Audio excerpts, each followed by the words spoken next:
মনটা সুন্দর, মন সুন্দর দিয়ে আমি তোমার সাথে ভাবুন তাহলে কি অবস্থা। এজন্যই বলে গুরুজনদের কথা না শুনলে ভাবেই চোখের জল ফেলে কাঁদতে হয়। মুসলিম ধর্মের শিক্ষিত মহিলা আবেগের চাহিদায় হিন্দু ছেলেকে বিয়ে করে, এখন হাতে অভিযোগ কপি নিয়ে জলঙ্গি থানার দ্বারস্থ। কিন্তু কিভাবে এত বড় ভুল সিদ্ধান্তের ঘটনা ঘটলো? কেনই বা সুদূর বর্ধমান থেকে জলঙ্গির যুবককে বিয়ে করতে হলো? জানাবো আরো বিস্তারিত, সঙ্গে থাকুন। 4ই আগস্টও আমাকে নিয়ে আসে সিঁদুর পরিয়ে। আমি যেহেতু মুসলিম ও হিন্দু, তো আমায় বলে যে তুমি মুসলিম তোমার ধর্ম তুমি করবে, আমি আমার ধর্ম করব। তো আমি যুবতী প্রিয়াশা সুলতানার, তিনি MA ফার্স্ট ইয়ার পড়াশোনা করার মধ্যে 2024 সালে জুন মাসে হঠাৎ ফেসবুকের মাধ্যমে পরিচয় জলঙ্গির জয়কৃষ্ণপুরের যুবক শুভ হালদারের সাথে বর্ধমানের যুবতী প্রিয়াশা সুলতানার। জুন মাসে পরিচয় হয়, ফেসবুকের মাধ্যমে পরিচয় হয়। তারপরেও আমার সাথে দেখা করে 4ই আগস্টও আমাকে নিয়ে আসে। তারপর ভালোবাসার প্রেম চলতে থাকলে সেই প্রেম ভালোবাসা অনেক গভীরে গিয়ে পৌঁছয় এবং তারপর দুজনের সিদ্ধান্ত নেন বিয়ে করার। তবে বিয়ে করার আগে যুবতী বলে, আমি মুসলিম নারী, তুমি হিন্দু, কোন ধর্মের বিয়ে হবে তাহলে? যুবক শুভ হালদার বলেন, বিয়ে হিন্দু ধর্মে হবে, কিন্তু তুমি তোমার ধর্ম পালন করবে, কোনো সমস্যা নেই। তারপরেই বেথুয়া কালী মন্দিরে সিঁদুর দান করে দুজনের বিয়ে হয় এবং তার স্ত্রীকে নিয়ে আনেন বাড়িতে। তার বিয়ে করার 1 মাস থেকে তার উপর শুরু হয় বিভিন্ন ধরনের চাপ এবং অত্যাচার। শেষমেশ আজ মহিলাকে শ্বশুর শাশুড়ি ও তার স্বামী বাড়ি থেকে বের করে দেয় এবং বাড়িতে তালা মেরে তারা পালিয়ে যায় বলে অভিযোগ প্রিয়াশা সুলতানার।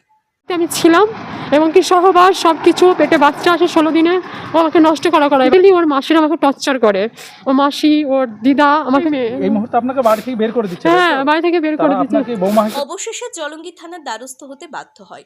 তবে প্রিয়াশা সুলতানার জানাই, আমি শুভ হালদারের সাথেই সংসার করতে চাই, যেভাবেই হোক। আমরা শুভর সাথে ফোনে যোগাযোগ করতে ব্যর্থ হয়েছি, কারণ তার মোবাইল সুইচ অফ রয়েছে। M.Story বাংলা, শুধু খবর নয়, সবার কথা সবার কাছে। জুন মাসে পরিচয়, 1 জুন। শুভ হালদার। কোথায় বাড়ি? বাড়ি হচ্ছে সুতরাং জলঙ্গি। 8 জুন মাসে পরিচয় হয়, ফেসবুকের মাধ্যমে পরিচয় হয়। তারপরেও আমার সাথে দেখা করে 4ই আগস্টও আমাকে নিয়ে আসে সিঁদুর পরিয়ে। আমি যেহেতু মুসলিম ও হিন্দু, তো আমায় বলে যে তুমি মুসলিম তোমার ধর্ম তুমি করবে, আমি আমার ধর্ম করব। তো আমি তখন জানাই ওকে, তোমার বাড়ির লোককে মেনে নেবে? ও বলে আমি খাওয়াবো, ঠিক আছে। ও আমাকে নিয়ে আসার পরে বাড়ির লোকরা মেনে নেয়। 8ই আগস্টে ও আবার আমাকে বথুয়া নিয়ে যায়, বেলডাঙ্গা বথুয়া, আর জেঠির বাড়িতে নিয়ে গিয়ে আপনাকে যেহেতু ছবি দিলাম, আমি বেথুয়া নিয়ে যেয়ে আমাকে সিঁদুর পরায় মন্দিরের বাবা ও জেঠির মেয়ে সবাই ছিল, সে ভিডিও আপনাকে দিয়েছি। সিঁদুর পরিয়েও আমাকে ওদের বাড়ি নিয়ে আসে। ওদের বাড়িতে আমি ছিলাম এবং কি সহবাস সব কিছু, পেটে বাচ্চা আসে 16 দিনে, ও আমাকে নষ্ট করায় বাচ্চাটাকে, যে নষ্ট করতে হবে। আমি বলি কেন, বাচ্চা এসছে আমি কেন নষ্ট করব, 16 দিনকার বাচ্চা। ওর মাসিরা বলে যে না, ওটা ওর বাচ্চা নয়। ওর বাচ্চা নয় মানে এটা কী ধরনের কথাবার্তা? মেন্টালি ওর মাসিরা আমাকে টর্চার করে, ওর মাসি ওর দিদা আমাকে টর্চার করে ফোনের মাধ্যমে। আমি ওকে বলি, দেখো আমি তোমাকে বিয়ে করেছি, আমি তোমাকে চিনি, তুমি কোথায় রাখবে সেটা আমি জানতে চাই না, ঠিক আছে? তুমি আমাকে যেখানে রাখবে আমি সেখানেই থাকবো।